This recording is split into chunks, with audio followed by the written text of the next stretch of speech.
國泰請600個倉務員，2000人求職。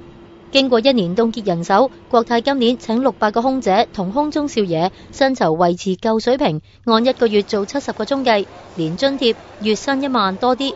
工會批評資方經濟好轉都唔加人工，國泰就話收到2000份申請，冇需要調整薪酬。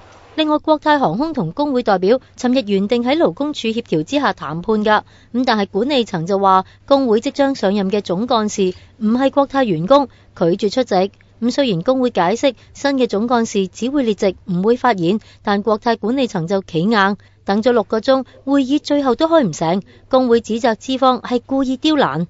希望國泰會攞出呢個誠意，以保障大眾嘅利益為前提咯。我都唔希望影響任何即係可以開開心心去旅行嘅旅客受到影響咯。